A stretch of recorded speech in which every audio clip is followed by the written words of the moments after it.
Hi guys, welcome to Richard Cabile YouTube channel. In today's video, I will teach you how to enable or disable roaming clock on Samsung Galaxy A02. And okay guys, but before we start, kindly subscribe to my YouTube channel by pressing the subscribe button and the bell to notify you if I have new videos. Okay guys, let's start.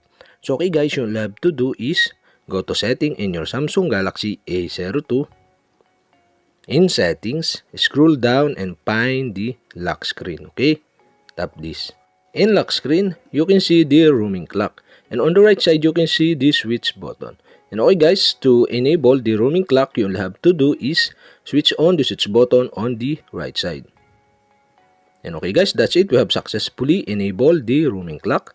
And to disable again, you'll have to do is switch off the switch button on the right side. And okay guys, I decide to enable the roaming clock on my Samsung Galaxy A02.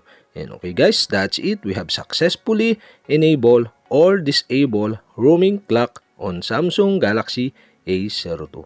And okay guys, if you have a question, kindly comment below.